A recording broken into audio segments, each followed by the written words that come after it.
Hello, everyone, and welcome to Police Off the Cuff Real Crime Stories. I'm your host, Bill Cannon. I'm a retired 27-year veteran, detective sergeant of the NYPD. And with me tonight, straight out of Brooklyn, retired NYPD detective Phil Grimaldi. How you doing tonight, Phil? I'm doing pretty good, Billy, and I'm excited to get into this part two with Tommy Dades regarding the mob cops. It's going to be amazing. And that dapper gentleman in the last screen is none other than retired first-grade detective Tommy Dades. How you doing tonight, Tommy? I'm hanging in there, Bill. Phil. Well, I'm Young glad. I'm man. glad. Sergeant Bill, Detective Phil. We're going to start using that moniker soon. All right, we're going to be back in a second after we play the police off the cuff song.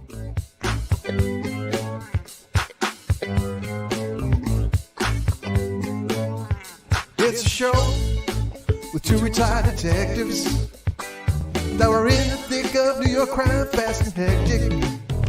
They got some stories and some jokes, even an interview with the most popular folks.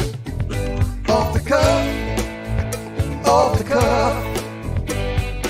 One episode just ain't enough. Get a little laughter and an interview too. It's maybe the best thing you can do.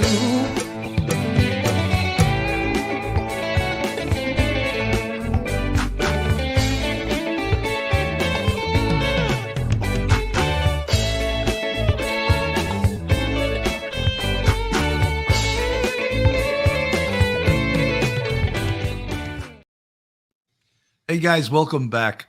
This is we've done this topic a couple of times. This is part two of the dive into the Mafia Cops, Lou Eppolitto and Steve Caracappa, and we've waxed on about this case because Phil and I, and probably anyone else that has a half a brain, Aaron Rodriguez, thank you so much for the $49.99 super chat. Welcome back to Police Off the Cuff. We really appreciate that. Thank you Thank so you, much, Aaron. Aaron. I really appreciate it. So, we spoke about that. There's been a lot of corruption scandals in the history of the NYPD, but we can't think of any bigger corruption scandal than two detectives doing hits for the mafia. And this case was didn't go out with the explosion that should have, because Eppolito and Caracappa were allowed to retire prior to them getting arrested. And this case was worked on post their retirement by the Brooklyn DA's office and the FBI. And Eppolito and Caracappa both moved to Las Vegas and lived for a bunch of years before law enforcement and the long arm of the law met up with them. Phil, I know you want to update the listeners to what we were at, and why don't you get them fixed to where we're going tonight? Sure, Billy. Just to bring everything back from our last episode, this is the part two. So on Wednesday, March 9, 2005, Louis Eppolito and Stephen Caracappa were arrested at their homes in Las Vegas, Nevada. They were charged on a 79-count indictment by the DEA, the FBI, the Brooklyn District Attorney's Office. They were charged with 8 murders as well as numerous other crimes, all related to the Lucchese and Gambino crime families of the New York Mafia. Who were these two men? Were they contract killers for the mob? Were they made members of an organized crime family? No, as it turns out that during their life of crime, they were actually members of another family, the NYPD family. Here is a quote of the day of their arrest from Pasquale D'Amoro, the assistant director of the NY FBI office. These weren't two good cops gone bad. These were two bad guys who somehow became cops. How did they slip through the cracks and get on the NYPD and commit multiple murders and numerous other crimes? That's what we are going to dissect tonight. One of the things, and just to go back a little bit in review, both Eppolito and Caracappa were hired in the 1969 class for the NYPD. Historically, there was a lot of things going on in the city back then. There was riots, there was a student unrest, and they rushed that class through the police academy. Many of them had almost no time and no instruction, no training, and they put them out on the street and gave them guns before they even went to the range to learn how to fire them. So they were from that class. In those classes, there were also a lot of Vietnam veterans in that class, which usually veterans make great cops because they already have that paramilitary organizational stuff in their blood. And the 69 class had a great deal of veterans. Tommy, we want to go back to 1985 and the hit on Paul Castellano, since that changed the mafia in New York City as we know it. Well, December 16, 1985, Paul Castellano and Tommy Bilotti were murdered by John Gotti and Sammy Gravano and numerous other people. It was a conspiracy of a group of people with a lot of power in the Gambino family that year. And ultimately, John became boss, Frankie DeCicco became the underboss, and Sammy became a captain. And that did change a lot of things in organized crime. You know, one of the things, Tommy, that just I want everyone to know that's not familiar with this hit was there was a lot of shooters out on the street. I don't know, I think there were seven. There were four shooters. There were four actors. There were two on each. Two on Paul, two on Bilotti. And I think there were an additional, possibly four backup shooters. And I know Sammy was definitely a backup shooter. He was driving, and John Gotti was in the passenger seat.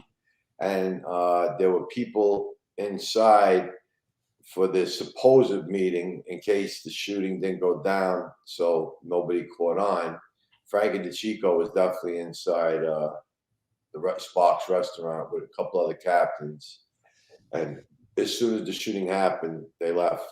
But I think there were definitely four shooters that actually fired their guns, and I think I believe there was an additional four backup shooters and Sammy and John in another car. You know, Tommy, it's interesting to note that the mob, when they do a hit like that on the street, they work in a similar fashion as the police do. Like in anti-crime, we tactically tack up when we're going to take down a car. Say we're going to pull over a car, a stolen car, a car that just did a stick up. We have two or three cars, and we tactically take it down. The mafia does the same thing, but in reverse, obviously. Definitely planned it very carefully. I know some of the people that showed up in Lower Manhattan, where they mustered up before the hit, didn't even know who they were killing until they got there. You know, it was kept very under the radar on who they were killing. And the guys that did do the shootings were very loyal to Gotti, so they were going to do anything he asked. And you had some very powerful people that, you know, in the Gambino family gave it a thumbs up, but they broke a cardinal rule in organized crime. They took out a boss without a commission, okay. And they thought they had the backing of the Colombo family and the Bonanno family and the Lucchese family. They knew they had a problem with the Genovese family and the Chin, but Casso played like he was okay with it. But Casso and the Chin were conspiring after the fact and doing a lot of damage. And the mob cops they do get involved in some of the murders pertaining to the repercussions of the Castellano murder. Tommy, why don't you tell us about some of the fallout that occurs as a result of the Castellano murder? I know that not long after was the hit on Frankie DeCicco, and it was the Chin and Casso conspired to kill Frankie DeCicco, also believing that John Gotti would be in the car, so there would be the payback. The boss and the underboss would be gone. Frankie DeCicco was coming out of Jimmy Fayella's club on 86th and 14th Avenue, and between 14th and 15th Avenue. And he came out with a guy named Frankie Hart, who was a Lucchese soldier, and I guess from a distance could have took him for John. He was giving him a lift downtown Manhattan, I think. And Casso, Vicamuso and Vicamuso's brother were like a block away watching, and a guy named Herbie Pate, who was given to Casso by the Chin, who was a munitions expert, who was in Vietnam. he actually planted the C4 under DeCicco's car and pulled right up next to the car and pushed the button, and broad daylight, blew up Frankie. There was nothing left of him, and Frankie Hart lived. He got injured, but he lived. Tommy, can we fast forward a little bit to when Gaspipe did? There's an attempt on his life, because that really plays into the actual infiltration of the mob cops into Casso's world. What happens is Mickey Boy Paradiso gets word to have Casso killed, and that stemmed over. It's a long story, but it stemmed over a beef that Casso had with somebody in the Gambino family, and Mickey Boy Paradiso gives it to Jimmy Hydell, and Jimmy gets a crew together, 3 other guys. They shoot at Casso, and I forget if he was injured, nicked, whatever, but he runs and gets away. And he is obsessed with finding out who did it. And he was offered the help of the mob cops earlier by Burton Kaplan. Didn't he recognize one of the shooters, Tommy? No, he didn't know who anybody was in the car. Okay. He finds out who Jimmy Hydell is through a Colombo guy named Frankie Saponaro, not the one that went away for the murder with Joe Beef, his cousin, whose father was a made guy in Greg Scarpa's crew. And he tells his father tells Greg, and Greg calls Casso and tells him that Jimmy is one of the shooters. So he becomes obsessed with finding Jimmy. 1, to find out who the other shooters were. 2, to see if it was a sanctioned hit, who was behind it. So he had been offered the mob cops in the past. He turned it down, but he had been involved in a murder conspiracy against a man named Israel Greenwald, and Burton Kaplan used the cops for that murder and didn't tell Casso. So when he went to Kaplan and he was obsessed with getting him, Kaplan told him they were involved in that murder, and he was like, "Okay, I'll use them." And what was his reluctance about, Tommy? Didn't he? I remember it was a quote from Gaspipe. He felt that he said if they could turn on their own, they could turn on us. So what do I need them? Right. Tommy, I just want you to let our audience know a little bit. Tell them who Burt Kaplan is. Burt Kaplan was an associate of the Lucchese crime family, first with Christy Tick at the 19th hole, who was part of the administration of the Lucchese family, who got locked up in '84 during the commission case. And when he was going away, he gave Burt to Gaspipe. Kaplan was a very bright guy, very big money maker, and he was discovered by law enforcement during an investigation by Agent Frank Druitt at DEA. And that's a unique story in itself on how he picked up on him. But he picked up on him, and he ended up locking him and his partner, Tommy Galpine, up. But Kaplan was Kaplan was smart. He was a smart guy. But Kaplan wouldn't flip, right? In prison? Kaplan did 8 years, and everyone and their mother tried to get him to flip. And Joe Ponzi, I remember the day he went to MDC, and him and Burt had a conversation, and whatever, that's Joe's story to tell, but whatever Joe did, Joe got him on board, and without that, case would have never happened, because that made everything else fall into place. That made Tommy Galpine cooperate. That led to, looking into where the garage was and finding Friend Zone, where they killed Israel Greenwald and recovered his body. So that was that was key to everything, was flipping Kaplan. Tommy, we're going to get to all of that when we talk about the investigation, how it morphed later on, like 2003. But I think we should try to stay on. Now, obviously, the DeCicco murder was revenge for Castellano. There was the Bobby Borriello hit. Was Bobby also, Borriello, they sat, Caracappa and Eppolito sat on them. There were several murder okay. conspiracies to kill him. They couldn't find him. So Casso gave it to two of his main hitmen. And they killed Bobby Borriello, I think, either right in his driveway or right on his front stairs. He was getting out with his family at home. That was revenge. That was Bobby Borriello was like John's bodyguard. So they actually, Eppolito and Caracappa actually had a conspiracy to kill Borriello, but they could just never catch up with him. And Gaspipe got frustrated, so he gave it to two guys in his crew. Then they killed it. The mob cops actually pulled the trigger on Eppolito, who was one of the shooters in the Castellano murder. They sat again revenge for killing Paul Castellano. It's all about Castellano, and it's all through the chin to Casso, to Kaplan, to the mob cops. Okay.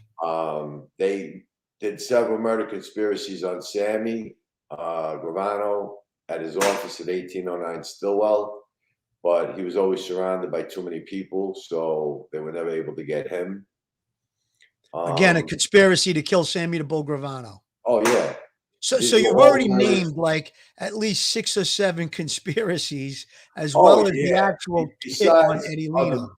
Besides murders that had nothing to do, they did, gave information on or found people unrelated to the Castellano murder, but those were all Castellano related murders. That's what got Casso's trust in them, because they were accomplishing things that he needed to be done. Right. Folks, this is Police Off the Cuff, Real Crime Stories. Tom Cusinelli, thank you so much for the $9.99 super chat. If you're not subscribed to us, please go on our YouTube, hit that subscribe button, give us a thumbs up, ring that bell. You can support us with our Patreon. We have 3 different levels. And you want to become a channel member on Police Off the Cuff, Real Crime Stories, you can go to our YouTube channel and subscribe. All the people with the green font in the chat. We have 5 different levels of our YouTube membership, and we'd appreciate your support. But at the very least, please go on and subscribe. We need more subscribers every day, and join the Police Off the Cuff family.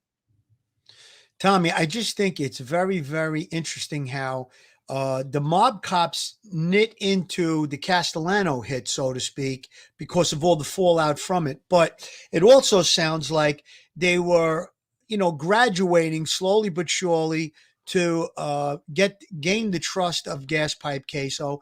And after the attempt on his life, that's when they actually gained his trust. And they just went on a rampage, it seems like, after that. Yeah, I mean, they gave information on this guy Delappy, who was in California, and sent people out there to kill him.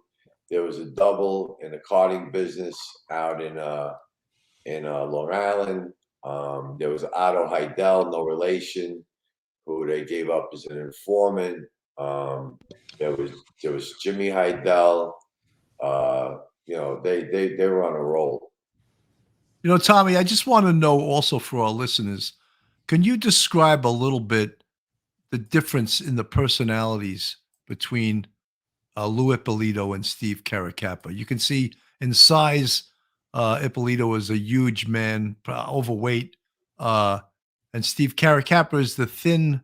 I believe, wasn't he a Vietnam veteran? Yes. Yeah. And he was the more, I would say, the more vicious. He was the more ruthless out of the yes. two. He actually pulls the trigger on Eppolito. He shoots him 6 times in the head. He was very low key, from what I was told. A very low key guy. He was trusted by all different agencies because of the position that he held. It was had a wealth of information to give up.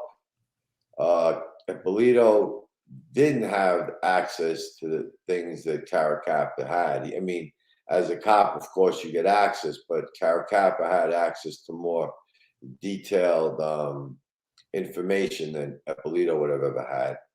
And Eppolito, Caracappa was in the he was intelligence in the division. major case squad. Okay.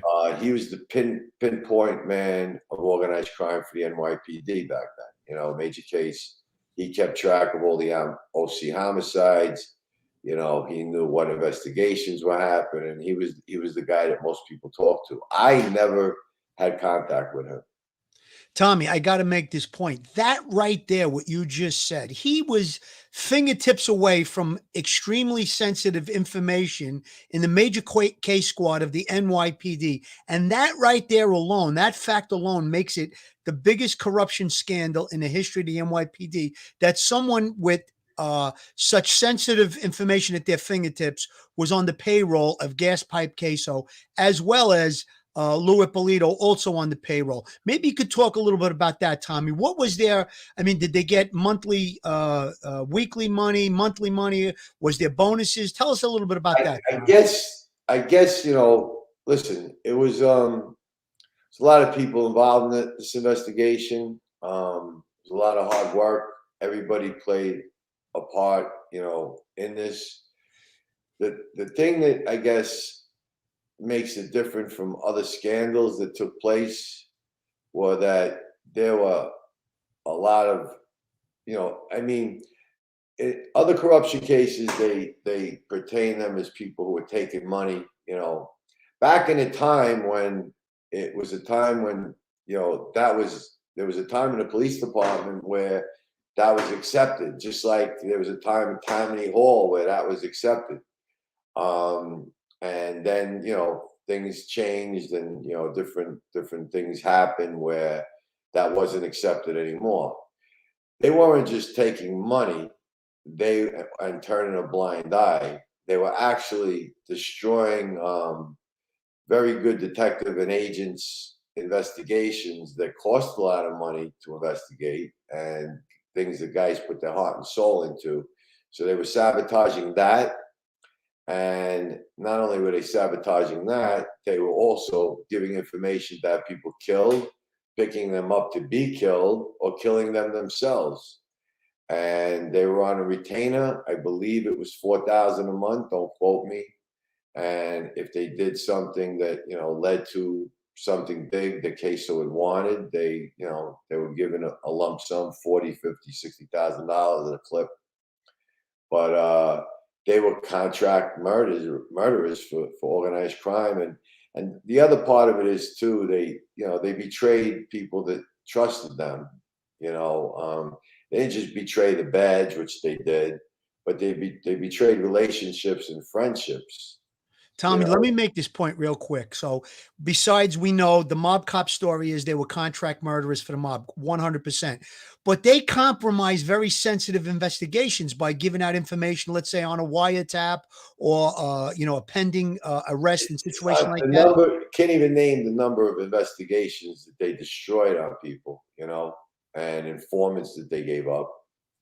You know, so not only killing people, compromising investigation, and placing other law enforcement officers at risk for their safety, basically, correct? Well, I told you, Gaspipe got prosecuted by Charlie Rose, and he didn't like Charlie Rose, who was a U.S. attorney, who was a great guy, and he's a federal prosecutor, and they ran his name, but they came up with the wrong address. They came up with the address of the commentator, Charlie Rose. Sat on the house, and had they saw the real Charlie Rose, they would have killed him. So that's what I try to say. Had they wanted a cop's information or somebody that was getting close to Casso that he wanted dead that was in law enforcement, they would have done it for the right price. They had there was nothing that they didn't do and nothing that they wouldn't do. No boundaries at all, huh, Tom? No line in the sand for them. Wow. You know, Tommy, one of the things I just want people to also know that they don't know police procedure. Every time a detective speaks to someone, he does what's called a DD5, which is jargon for a complaint follow-up. Within the cases in detective squads, there's highly sensitive information. really highly like, there's people, of course, in the police department whose family are criminals. So just because they're cops, everyone cannot have access to this top secret information. However, here's two criminals that were carrying a badge. It wasn't just DD5s. It was, information that they would get that usually detectives don't have access to. It was government information, government wiretaps, government bugs, besides state bugs. But, he also was in communication with all different law enforcement agencies in the city, so he was giving up, anything he got his hands on. Caracappa had access to highly confidential information that was withheld from just any police officer in the NYPD. Right. Only people who were in the know had that information. Names of who they betrayed, but I think very highly of the guys that I'm talking about. But they betrayed guys, like I said, they knew more, they forgot more about organized crime than I know.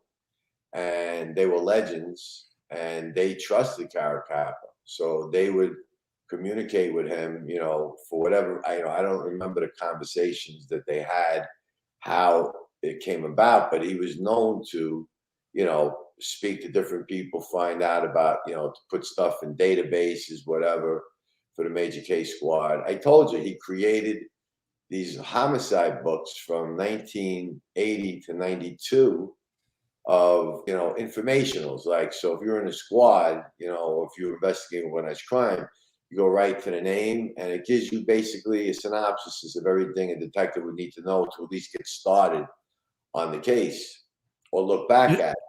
And I'm sorry, Tom. They committed, Tommy, someone in the chat, Nagone11, your statement is incorrect, and I'm going to have Tommy clear this up. The scary thing was if Gaspipe didn't flip, we'd have never heard of the Mafia Cops. That's not correct. The only ones who would have known or suspected would have been cops, and they weren't going to do anything. Tommy, no, that's true, because I'll tell you, listen to me, I'll tell you right now, if Gaspipe doesn't flip, then we don't know about Tommy Galpine, and we don't know about Burton Kaplan. But if Burton Kaplan decided to cooperate, so Gaspipe gives it up, but Gaspipe's not used at the trial. Gaspipe's, not used at all at the trial. Because they felt Gaspipe wasn't swearable, right? He wasn't credible, and there was other issues with him, but I won't even get into that. But Burton Kaplan knew, Tommy Galpine knew, and a guy named Franzone who owned the body shop where he was present with Santoro when Louis' cousin, when they killed that's Nicky Guido, when they killed Israel Greenwald, they left Franzone behind. Franzone knew where that body was buried, and it didn't take much to get him to cooperate. So yeah, Gaspipe, lit the flag to let him know, everybody know what was going on, but there were a lot of other people that could have gave him up. And listen, Gaspipe wasn't the one that put him in jail. It was Franzone. It was Betty Hydell. That was another person who knew that she identified them. Tommy, tell the story about Betty Hydell. Tell that one. Wait, let me just make a point real quick before you tell the story, because I got to make this point. I could remember now that comment that person said about Gaspipe, giving up the information. Yeah, he did. However, there were other people that corroborated. And I remember, Tommy, you telling me this, and I'm going to give a quote from you. When it was first released in the newspapers, it was that the Mafia Cops, Eppolito and Caracappa, were involved in organized crime. And then it died down because of the fact that Gaspipe wasn't swearable, like we said. But I remember asking you about it, Tommy, and you said to me, quote, if somebody can corroborate other than Gaspipe what those two guys did, they're going to jail. And that somebody turned out to be Burton Kaplan. Obviously, Tommy Galpine was also part of the whole criminal organization that could have brought him down too. But you make the great point that Gaspipe wasn't the one that was used in court in federal court. It was Kaplan. You know, so there was other people. Kaplan, Galpine. It was the reports that were found of what he ran. You know, what was found in the folders. There's so much stuff. You know, I was telling Philly before that I won't mention any names, but my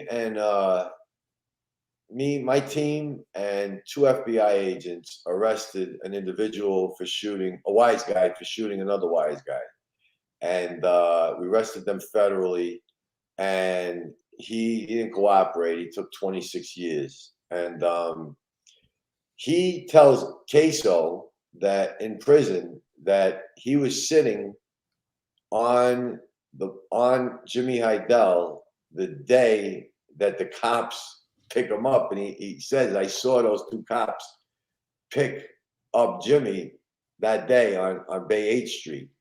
And Betty Hydell also had the printout of the phone records because he called her from Bay 8th Street. Frankie, her son Jimmy called from Bay 8 from the telephone booth.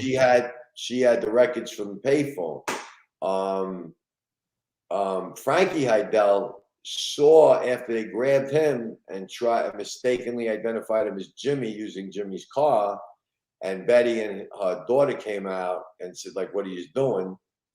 Frankie saw them get off 92nd Street, which would be the exit that you would really get off of if you were going to Bay 8th Street, the day that he disappeared. So there was so much. So the wise guy who saw the cops pick him up was sitting on Jimmy Hydell to kill him. That's why he told Casso, you know, I was sitting on him to kill him, and I saw those cops pick him up, and that was the last time anybody ever saw him. Let me just get this straight, Tommy. So Eppolito and Caracappa go out to the address where Jimmy Hydell lived. However, they mistake his brother Frankie for him. And then the mother comes out, Betty, and she interacts with them quickly, and they realize it's the wrong guy, and they leave. And going back to Brooklyn, Frankie happens to see them on the highway and sees them get off at 92nd Street, which would be the exit. Perfect with the phone call from Jimmy from Bay 8th Street to his mother, and then but the wise guy tells, you know, Gaspipe in jail, and that's the last time he's ever saw him. Yeah, anyone ever sees him. So basically, they get off the highway to go to 92nd Street, and they got that information one way or another that he was there. But this other wise guy is sitting on Jimmy Hydell to kill him, and he actually sees Eppolito and Caracappa grab Jimmy Hydell and put him in the car, correct? And that was told to Casso in jail. Jimmy's sister and father were also told were also told that if he didn't come home where his car would be, and his car was there with a change of clothes in it. Was that his card that we put on the screen? Is that the card? No, that's Nicky Guido's. Oh, okay. Okay, I'm sorry.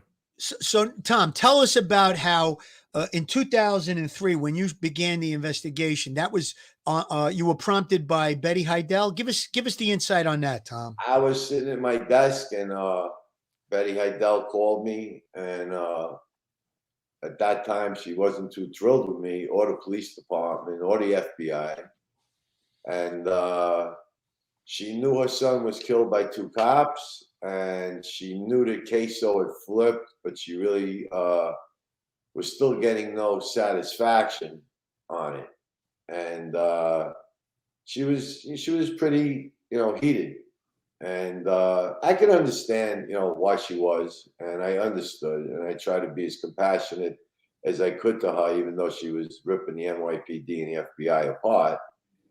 But I understood the other side of the coin too, but I didn't try to explain that to her. And she just kept telling me, why aren't you going to do something about this? And it was really over my head, you know. It's like when she was asking me to do something for her, I was in my head, I'm saying, like, there's no way that I can even, where do I begin here, you know? And all I did was promise her that I would try. I would make an attempt. And the first people I went to was Mike Vecchione, who was the chief of the Rackets Bureau, and someone that I did so many different cases with, and I trusted. And Joe Ponzi, who was the chief investigator of Brooklyn DA's office. And that's really where the fire got lit and where it started. And the fire grew. Many different people got involved. Vegas got involved. You know, New York DEA got involved. FBI, U.S. Attorney's Office, Brooklyn DA's office. And then I retired from the NYPD, and I ended up working for Joe Hines while this whole case was getting taken down. Guys, we have 204 people in the chat and only 3 thumbs up. Give us a thumbs up. Take a time out. Give us a thumbs up. Hit that bell. Come on, subscribe to us on YouTube. In the chat, we got Jimmy Calandra, Bath Avenue Story. Jimmy, thank you so much for all your support. You've been a big supporter.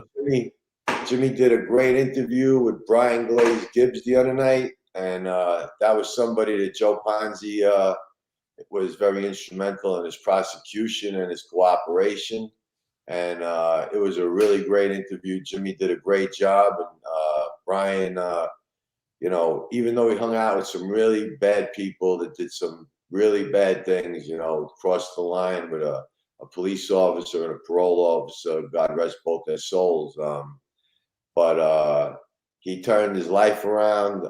He had nothing to do with those 2 atrocious crimes. But Jimmy did a great interview with him, and he brought out Glaze, very bright guy, very bright guy. You know, I love the way Jimmy starts his show. Hey guys, I love that. Hey guys, that's what he says after he goes, "Pow!" He's got a great open, and then, "Hey guys." I think they're gonna. Someone in Hollywood's gonna try to steal it from him. You know. Listen, I got to tell you, he really has turned his life around. And he's doing a fantastic job. I mean, this is a guy from the street, has no, knowledge about podcasting or anything. And look at him. He's doing fantastic. God bless him. And he's really doing some great interviews. Tommy, you're right. That interview the other night was fantastic. We hope to get Glaze on our show. I mean, he's a very interesting character. Jimmy, we've been on his show. And any of his subscribers, give us the thumbs up on our channel. Any of our subscribers go on Jimmy's, give him the thumbs up. And we try to cross-pollinate, as Billy always says. That's right. Jimmy's got a really interesting show, man. It did great stories. I love the stories, I'm glad he's doing well. Bang! Hey, guys. and that line, the streets will never love you back. That's true. It's and they used to say that about the police department. You love the police department, but the police department will never love you back, right? That's how we have that old saying, right? 1 million attaboys don't equal 1 shit. You know? Yeah, you ain't kidding. You get the shit, and that's all that matters. Yeah. What did you do for me today? Yeah, that's the truth. That's right. Jimmy, good luck with your show, man. Good man, Jimmy. So, Tommy, one of the things, too, we spoke about it the last time. They found some documents in someone's house that had Eppolito's fingerprint on it. And they had proved that he copied it in his precinct. That was Rosario Gambino, who was a major player in the Gambino family, and there was investigations going on him. And Eppolito obtained the folder from the intelligence division. He conned the detective with a ruse of a case to give him the folder. And he made copies of the folder. There were fingerprints on the folder. The FBI did a search warrant in Cherry Hill, New Jersey, at Rosario Gambino's home. They found the folder. They sent it to Quantico. They found Xerox copies of Eppolito's fingerprints and could put it to the 6-2 squad where the copies came from.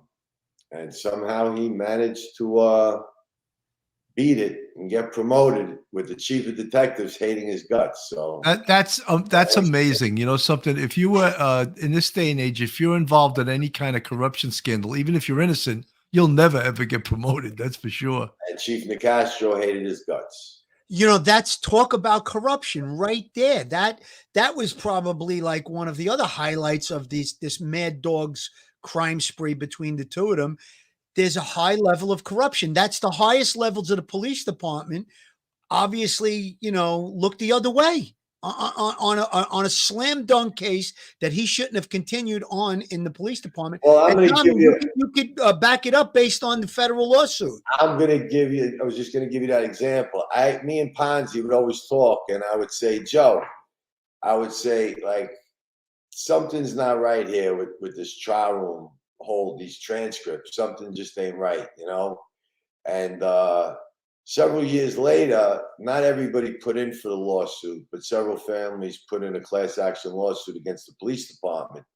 And the Honorable Judge Deary from the Eastern District, it's in Google if you Google it, he awarded the families that put in for that lawsuit $5 million each, because he read the same thing I did and said that he should have been fired, and had he been fired, he wouldn't be in a position to do the things he did and commit the murders that he committed. So it was so egregious what this judge read that he awarded the families $5 million apiece. I mean, that's very, very powerful. That's going to the highest levels of the NYPD. It is powerful. So, Tommy, why do you think, or how do you think, and if you don't want to answer this, that's fine. How did the NYPD miss these two?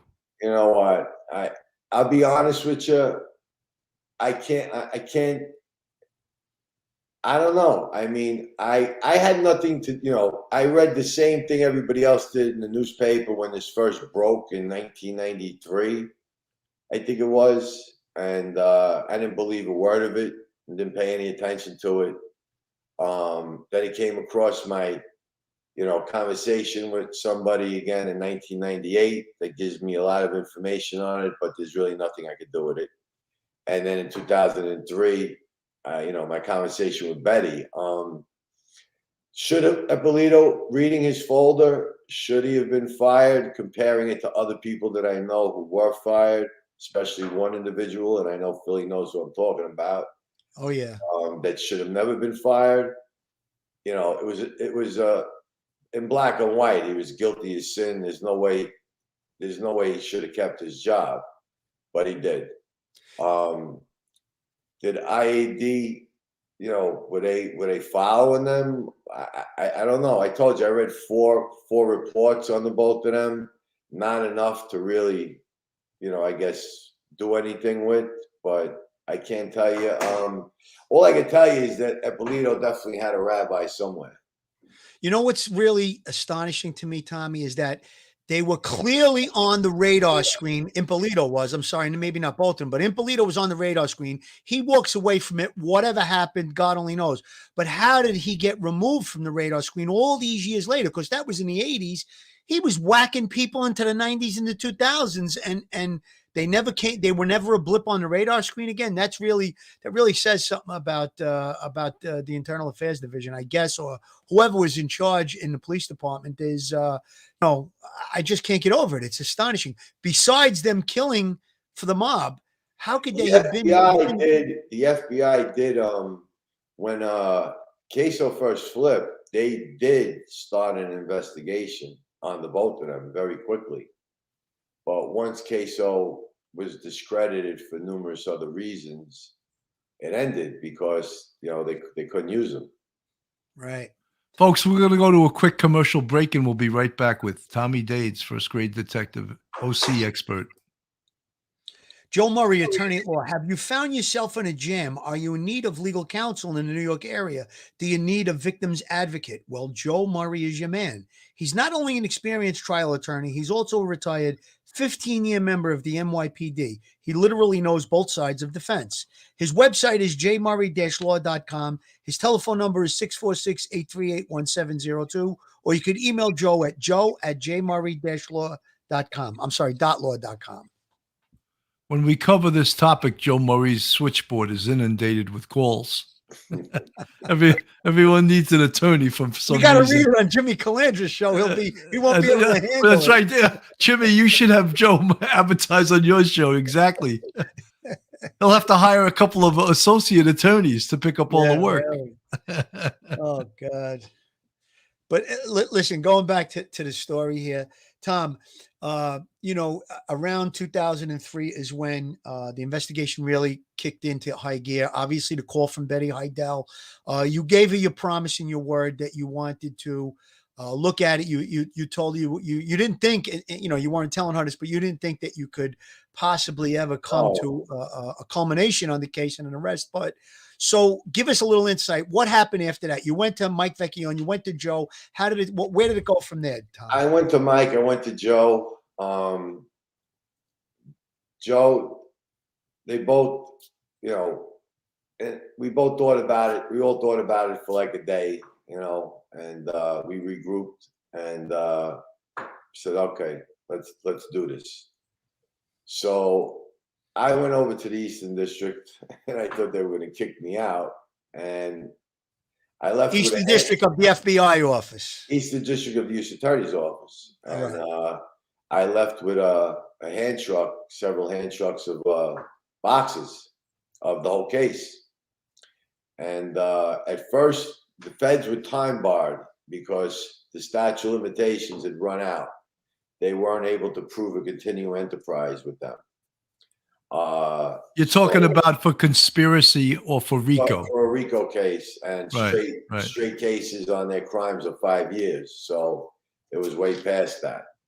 So at the beginning, we were going to use Gaspipe, and you know, the intention was to prosecute them on Jimmy Hydell's murder, and that's where we were heading. And then, you know, we found some good stuff in those boxes.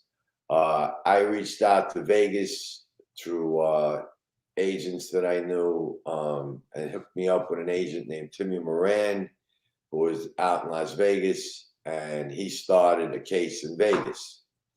I actually pick him up from the airport and drive him to the Eastern District, and he has a conversation with the Eastern District, letting him know that he's representing the federal side with us in New York. He starts to follow Eppolito. They follow him to Lucchese and Venano social clubs in Vegas, Eppolito and Caracappa. They end up with a source that buys drugs off of them. And Tommy, hold a second. You mean SOURCE, not SAUCE? No, a source, not a source. Wait, Billy. We're gonna do the source on Coppers in the Kitchen. Keep that out of this. I couldn't help go for that joke, Tommy. I had to go with it. I knew you were going after that. So they end up with a source that buys drugs off them. Now, a little bit of a internal war starts between the Brooklyn DA's office and the Eastern District, because now there's a tug of war. You know, because now they're not time barred anymore. You know, it was best suited to go federally. You know, it was. But after, you know, the little, you know, we always worked well with the feds, but after a little bit of you know, arguments on both sides, people saw it the right way. It went the federal way. You could have never flipped Kaplan and did what Kaplan needed to do without the feds agreeing anyway. So it worked out for the best. The DEA got more deeply involved. The Brooklyn DA's office, the U.S. Attorney's office, there were meetings once a week between all people involved. And you know, the more we had, Betty Hydell came in, was interviewed. When Bert flipped, he just said, "Tell Tommy Galpine." I said it's okay to come in, and Tommy Galpine came right in and flipped. A detective had an idea of looking through Frank Santoro's telephone book. He was deceased, and they found the body shop and the name of the guy who owned it and who was part of burying Israel Greenwald's body, and he flipped. So it went from having nothing to having more, like, you know, you had everything. And they got indicted. They got locked up in Vegas. They got extradited back to New York. And that was in 2005. And in 2006, it was life with no parole. Convicted on all 79 counts, right, Tom? Yep. But before they were arrested in Vegas, they were involved in some criminal activity in Vegas, weren't they? They were doing, I mean, I don't know for sure, if they were doing anything really bad in Vegas. Couldn't tell you. I don't think anybody was watching them at the time. I know that they did I know Eppolito did rip off a couple of people because he was doing these B movies and trying to hook up with producers.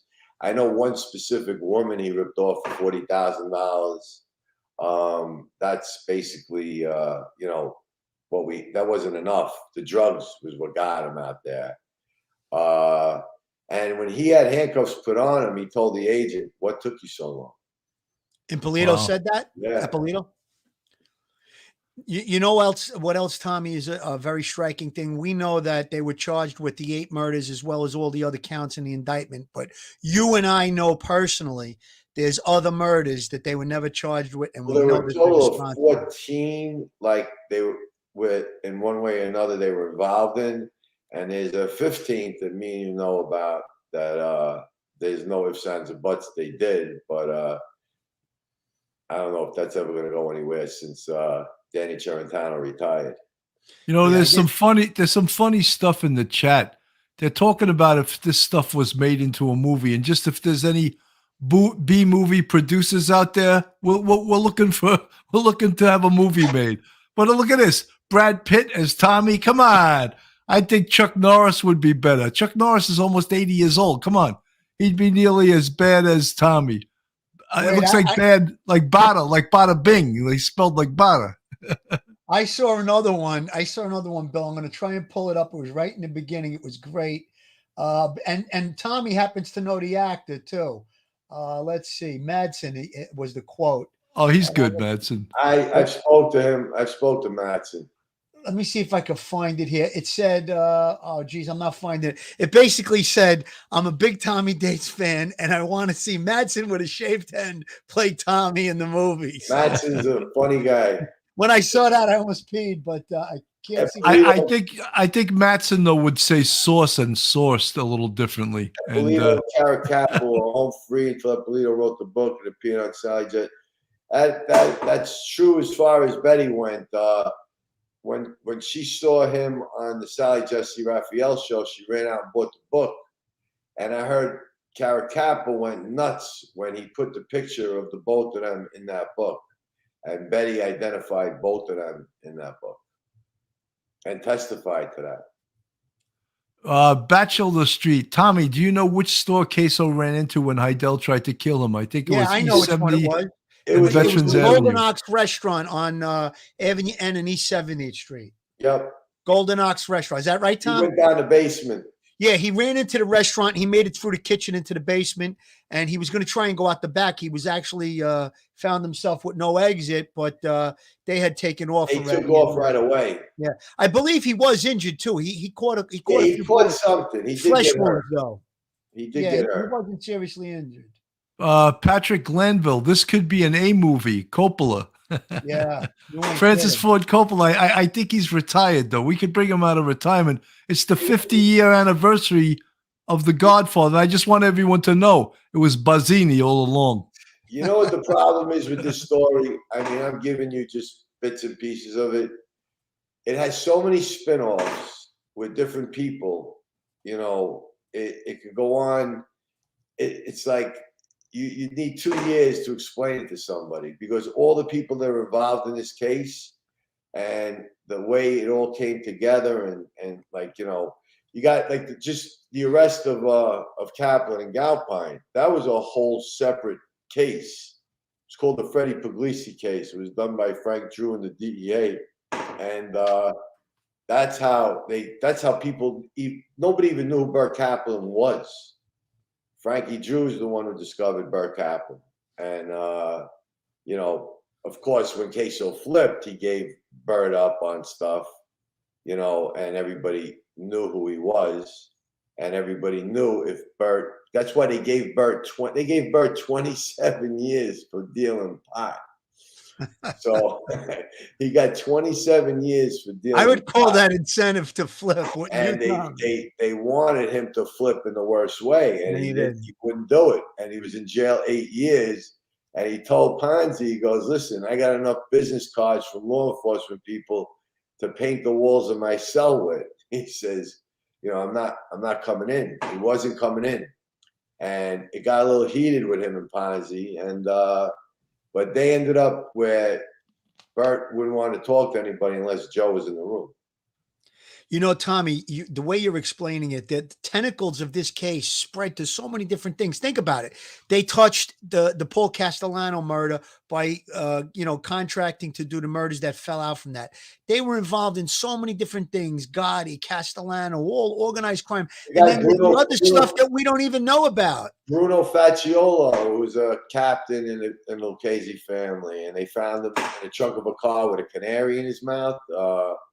And they're the ones who gave him up as being an informant. Whether he really was or not, I don't know.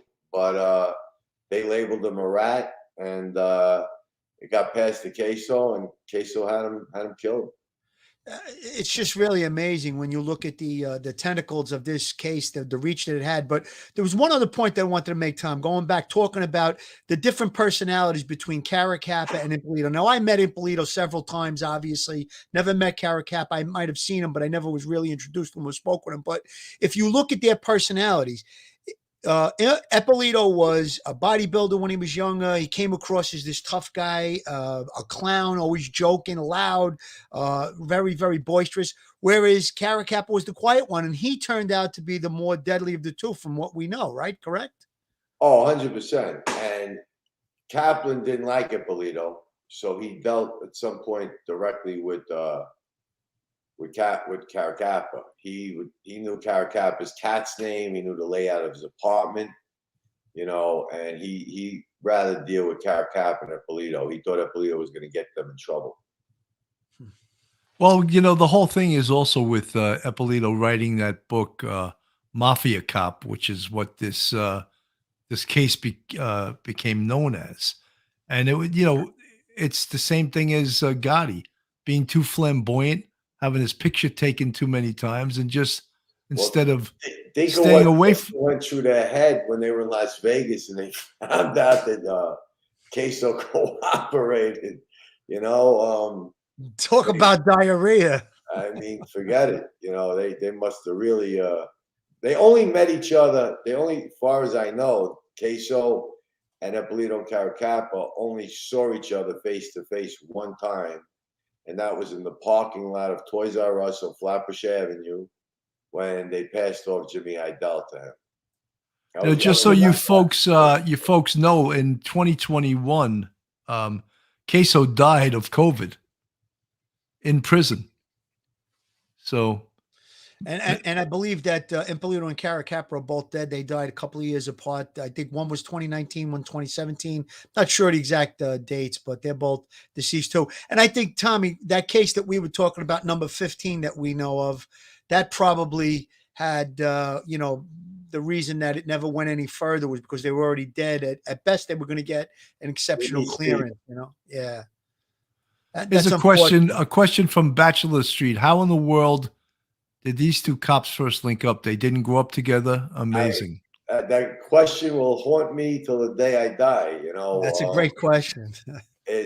We could only put them together as of 1979 in the Brooklyn North Robbery Squad. Don't know if they knew each other in the academy in '69, and we do know that in '79 in the Robbery Squad, Caracappa approached the supervisor and wanted to be split up from Eppolito. Whether that was just a ruse or not, I don't know. But the sergeant told them, give it a month or whatever, and never heard back that they wanted to split up again. So I don't know how you go from, they definitely weren't childhood friends, that I can tell you. And I don't know how you go from, being in a robbery squad with somebody and not want to work with them to, are we doing a homicide tonight? It's crazy. It is crazy. Tommy, someone else in the chat, I love the way they just say, give me a break, Cannon. I meant badass. Tommy's a badass and needs like John Wick or Chuck to play him in a movie. Brad's too tender. That's right. You go, Real Robo. You go. I love the way people in the chat, though, come my way like I'm nothing. No, but I like the way they don't call you Bill or Sarge. It's Cannon. Hey, Cannon. Yeah, that's what my students used to call me when I used to teach college. They'd go, hey, Cannon. Bill's And I would just look. got a wild side to him, too. Oh, we saw it a few times, boss to Tommy. work for. I'm sorry I never got to work for him. Absolutely. I agree, Tommy. I think it would have been a great boss to work for. Oh, someone's saying he didn't die of COVID. He had COVID when he died. He was going to die with or without it. Please. I'm sorry. That was the information that was put out there. Look, someone would get hit by a car during COVID and they say the person died of COVID if they tested. Yeah. Yeah. He was sick, so he was looking for a compassionate release, and they wouldn't give it to him. No, there's no way he was going to get a compassionate release. Six murders, that ain't including guys that like he slit their throat and they lived. And I mean, listen, he was polite to me. He was polite to Mike. He was polite to Joe. You know, he was very polite to us. Tommy's so bad, Daisy could strangle Perp with a cordless phone. Milwaukee civilian, you get the best joke of the night. That was great. Oh, that was excellent. I think he meant to say so badass. There's some funny mofos in the chat. Yeah, we got some comedians. That's a good one. I'm going to use that one. I like that one. I forgot what I was just going to say. That's so funny. But, Casso, he was a gentleman to us, you know, but he was a bad guy. He really was. Tommy, let me ask you a question. You said that he sliced guys' throat. Did he have anything to do with slicing Buttons Guarino's throat? That's what I was talking about. Okay. I thought that's what you were referencing. Yep. And everybody thought he killed him. But and he did. He goes, you know, I killed this one. I killed that one. You don't think I'd admit to killing Buttons? He goes, I just slit his throat. Yeah. That's he had that thing where he killed somebody in Sammy the Bull's club. And I mean, usually that'd be a death sentence, right? Yeah. I think he shot a guy in the 19th hole. According to Sammy on his podcast, he said Casso shot and killed someone in his club. I mean, Casso, he killed his architect to his house. I don't want to laugh, but I mean, if he dreamt that you were cooperating, if he dreamt it, he killed you. He was so Al Diarco, who was the acting boss, was so afraid that Casso had delusions about him. He actually walked into 26 Federal Plaza and like called for the agents. Could you imagine sitting at your desk and you got the acting boss downstairs waiting to come up and tell you everything you want to know? That's like an agent's or a detective's dream come true. He was really paranoid and delusional, huh? Oh, please, forget about it. I think the architect was killed because he was late on paying him or something like that. He's a fucking whack. Something stupid. I heard he didn't like his molding. I personally, I did have interactions with the Sicilian Gambinos on 18th Avenue. They weren't.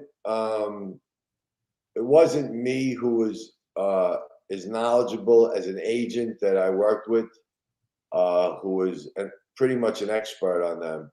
And there was some things I was involved in here and there, you know, but I wasn't as familiar with the Sicilian end of the Gambino family as I was, you know, the more Americanized part of it. XXS, yes, he did whack his contractor that put a hidden safe in his house. How do you know that, XXX? Yeah.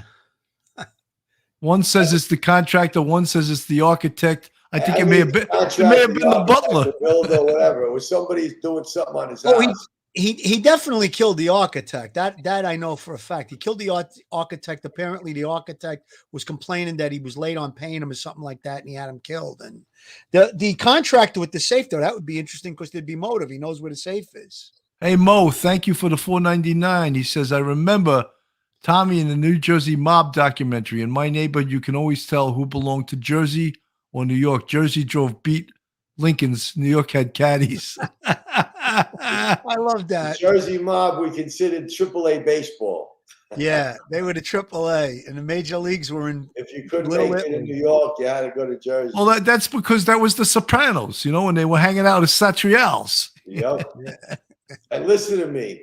Through that case, there were bugs all over the place, and the DeCavalcanti family really were talking about. They used this against them in the trial because there was definitely somebody in that family talking to David Chase.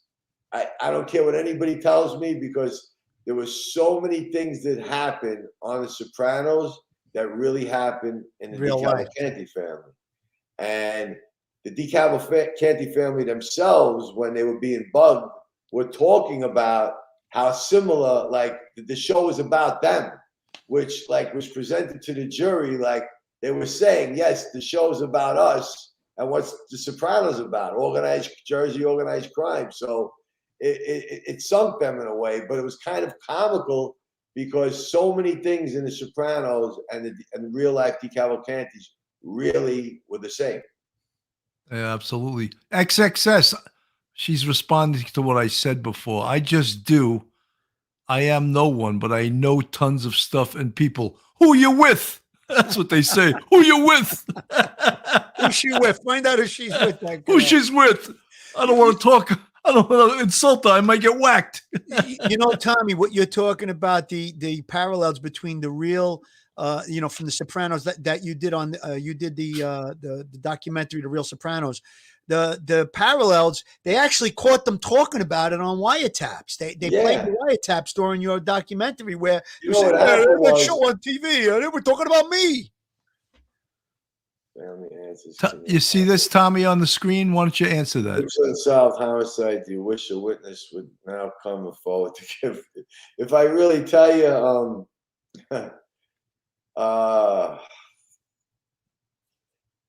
that's a great question. It's a good question, and I got a lot I could think of asking. One, I don't know if you're gonna know the name, but 1980 murder of someone named Jimmy Boy Melfi, found in the 6-1 in the trunk of his car, Mother's Day weekend. That would be one. John F. Kennedy. Oswald. Very, very intrigued with that murder. You know? Jimmy Hoffa. Well, John F. Kennedy, but Jimmy Boy Melfi. If I had to organized crime stuff, Jimmy Boy Melfi would be a murder that, and well, we know who did that one, but Jimmy Boy Melfi would be one I'd like to know who killed him. Very curious. That's a great question. You know, John Wolfe says, imagine instructing someone to place a hidden safe in the home they're building for you, and you turn around and kill them because he knows where the safe. He knows where the safe is hidden. Very good point. I don't do safes. I don't think anybody would ever have the nerve to go and rob that safe knowing who it belonged to, you know? So that's another thing, right? Yeah, you ain't going in that house too easily if you know who lives there. You know, he was totally nuts. Was Tony Soprano based on Vinny Ocean? Yes. And Vinny Ocean had a strip club called Wiggles in Queens.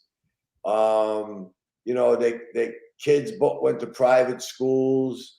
There was in the DeCavalcanti family, there was a boss that they found out. He says that's the name of the architect, Anthony Fava. Yes, that's on Wikipedia. That's on Wikipedia. But, and Gaspipe whacked him. There was a gay boss that was determined in the DeCavalcanti family that Anthony Capo killed. And then there was the guy, what's his name, in The Sopranos that they found in a gay club and they killed him.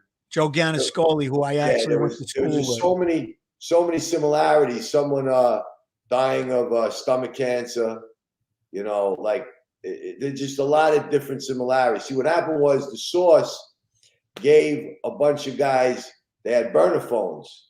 So he went there, they went to all the guys and said, listen, these burner phones, you don't got to put no time on them. It's unlimited. You can use them all you want.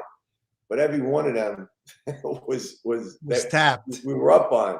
Yeah. So you got everything that was coming out of there, you know. It was a great case. That is a great case. Here's an easy one. Met Ibrahim, a question for Tommy. This was a Manhattan case, Joel Steinberg, and the case was worked on by Irma Rivera, who we've had on the show numerous times. She was a brand new Manhattan Special Victims detective. The case actually was caught by a detective in the 6th precinct because that's where it occurred. But she had a lot to do with that case. And Joel Steinberg is out now. In case some Is of you he folks in out? the Yeah, he's out. That was a in horrific. case you guys don't know, he I think they only convicted him of manslaughter. He did 15. He did the full 15, but He Guy did the was a max. bad guy. He yeah, was but a brutal motherfucker. in Right, right, plain but the English. max was story only that was. 15, I think, Phil, because it was a manslaughter Yeah, one. he didn't get convicted of the top charges, but what he did to the wife, I forget her name, but Hedda Nussbaum. he destroyed her. Her face was all distorted from being beaten. Then he killed that little girl. I mean, 15 years. He should have died in jail, that prick. Yep. Excuse my French.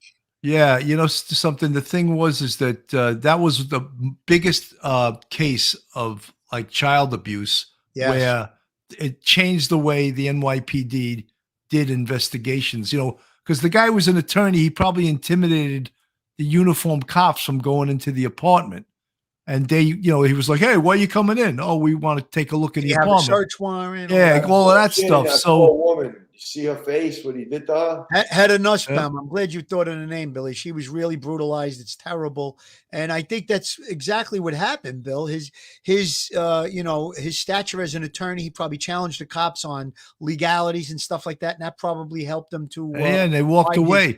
his heinous crimes. Andrew B, thank you for the $20 super chat. Hey guys, love the show.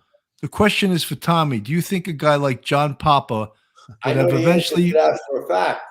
been embraced by mob, or do you think he was too much of a wild card? There Thanks. were guys that cooperated that Papa answered to, and we were told later on that had we not locked him up within a month, he would have disappeared. They had it in They for were him. going to kill him.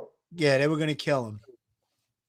Yeah, because you can't have someone that is that loose of a cannon, and sorry to use my last It name to wasn't just how describe loose he craziness. was with the gun; it was how loose he was with his mouth. Yeah. And people knew that people that did murders with him knew that he was telling other people about him. So when He got bragged about his collared, murder sprees, right, Tom? I mean, he talked about it right out in the open, like it he was talked, nothing. he admitted there's at least 2 people he admitted all his murders to, and then there was some other people that he admitted like 1 or 2 of them to. You know, and then there was all the drug dealing. There was the guns. There was a gun that we caught him. He friggin' guy pulled a gun on me and the agent running into the church. Yeah, that's a whole crazy story. But Tommy, wasn't there a conversation where somebody brought up a murder and he took credit for it? He says, "Oh, that was me." He was killing people who were taking credit for doing murders that he was involved in, and he wanted the credit. So if you took the credit for a homicide That he did. that he did, he'd kill you. Dana Cortopassi, I like your name. To answer that question, they have the devices to see everything from money to safes to bodies, often used before they excavate someplace they believe a body is buried. Well, they have cadaver dogs too, and the dog will give the positive hit. We used those cadaver dogs during 9/11 to find a lot of bodies. They also have They have ground X-ray. We have the ground X-rays that we used when we were looking for bodies in like garages with like 8 feet of concrete. The problem is if there's a big pipe down there, you'll end up breaking up 8 feet, you know, and you'll find, you know, a big round pipe. They use that ground X-ray on the Tommy Patera case at the bird sanctuary. At the bird sanctuary. I think there's still bodies left there. From what I was told by one of the guys that cooperated in that case, that they didn't dig them all up. They didn't get them all. You know, guys, we're coming close to almost at an hour and 15. I just want to plug something tomorrow night. For tomorrow night's show, we have a company CEO coming on, a company called Converis. And they have this system. It's a machine called iDetect.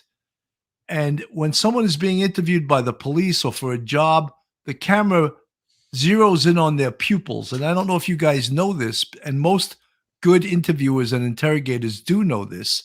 When you lie, your pupils constrict. And when you tell the truth or you're happy, your pupils, they dilate, they get bigger. Difficult to see with your own eyes, because if someone's wearing glasses or just to look into someone's eyes and see the pupil constrict. But the eyes give people away. And we know that as interviewers and interrogators and as investigators. However, this company invented a camera that actually zeroes in on the pupil, and it's almost like a lie detector test, but that uses the eyes to detect deception. So the CEO of that company is coming on tomorrow. His name's Todd Mickelson, and the company is Converse. So Phil and I are going to take a deep dive into that. We're going to grill the CEO. We don't want to grill them too hard because they bought an ad with us. So, but we want to. I hope that their technology is really useful to law enforcement. It sounds like it will be, Billy. I mean, obviously, the lie detector test isn't admissible in court. However, it's used as a tool and a technique to possibly, find out if someone's being deceptive or untruthful. And, it's just one of the other tools in the toolbox of law enforcement. It sounds like a great thing. And I hope that it's successful. And I'm curious to hear what the statistics are and how it works. It's going to be a great show. Billy, I wanted to mention about our friend Michael Grimm. I don't know. Do you have that picture loaded? I don't, Phil. It didn't come up in time. All right. Well, listen, we'll bring it up next show, I guess. But Michael Grimm is over in the Ukraine. He's an on-the-spot reporter for Newsmax, and he sent us a photograph of himself in the Ukraine. Mike, keep your head down. Stay safe out there. He's a correspondent for Newsmax. Like I said, there was a story in the paper the other day that he supplied, and he's doing reports from there. So he's a former congressman, former FBI agent, former Desert Storm Marine. So good luck, Mike, and stay safe, and God bless you, pal. We also interviewed a guy named Jonathan Alpieri, who is a war photographer, and he's over there too. And he sent me a picture of him filling up sandbags. So he's right in the action. Those guys, crazy job, to be a photographer of a war. It's really, really crazy. I think the picture that Michael sent me, I could check on my phone, but I think he's in Kiev, and that's one of the capitals of Ukraine, and so he's in a real high, a high combat area. So let's hope that these guys make it out okay and get back home safely. I got to read this one last question, real with Robo. Cannon, what if they're a sociopath? Their bodies don't react like normal ones. Will it detect that? That's what we're going to find out, real. Right, exactly. That's why we're doing a show on it tomorrow. But make sure you come on tomorrow night and ask. Yeah, come on tomorrow night and ask me some. I can just hear the tone of your voice by the way it's written. Cannon, Tommy, final words. Always a pleasure to be on the show. Always great to talk to you two guys, and thank everybody for watching. Always have a good time. Thank you. It's great. Philly? Listen, Tommy, thank you so much for coming on. You're one of my closest friends, and we love you to come on. This stuff is so intriguing. This is just an unbelievable case. It's amazing how it's spread over so many years. The biggest corruption scandal in NYPD history, how it's not been made into a motion picture yet is really, really beyond belief. But I know that there's a couple of things in the works, and good luck with everything, Tommy. And thanks for coming on. And while I'm away on vacation, you might have to wear the straight out of Brooklyn hat, Tommy. So let's see if we can pull it off. Tommy's going to fill in for Phil when Phil goes on vacation. Oh, my God. He's going to mask and just sit down here. I got to get him a shot of adrenaline or something, or I got to perk him up a little bit, Just make sure that your every hair's in place, Tommy. That's right. I wanted to ask Tommy, Phil spends every Sunday stirring his sauce. Who stirs your sauce, Tommy? SAUCE, not SOURCE. Billy's a food connoisseur. I try. He knows every restaurant, every dish to order, not to order. He really is. He's a connoisseur on food. A lot of that comes from cousin Lenny from L&B. He took me to That's what it is. Every time I call him, where are you going? Oh, I'm on my way to this restaurant. I'm on my way to that restaurant. I'm with Lenny. You know what? COVID put the brakes on it really a lot. Yeah, obviously with what was going on with COVID, but now that we're starting to get him anyway. He's always somewhere, Phil. He's always somewhere. Yeah. I know. Whenever I call him, I hear traffic, I hear trains, I hear jets. I'm hearing everything. He's cooking sauce. If he's not cooking sauce, he's in a restaurant in Manhattan. I think he's got a huge pot with like an oar, like for a boat that he stirs it with. You know. I let my wife stir the sauce. She lets me stir it once in a while.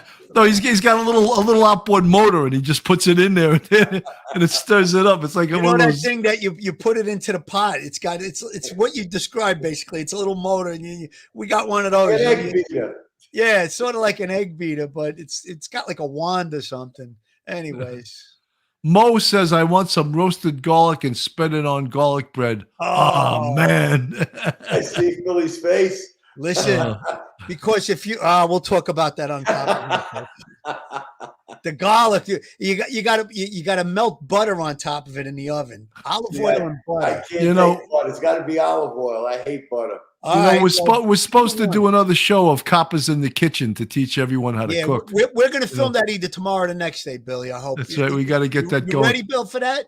I'm ready, man. I'm ready. I just you let me know if it's a definite because I just got to pick up a couple more ingredients. Yeah, we got to get tomorrow or the next day. We'll film it. It'll be out there by next week sometime. All right, guys. Folks, Thank you so much, everybody.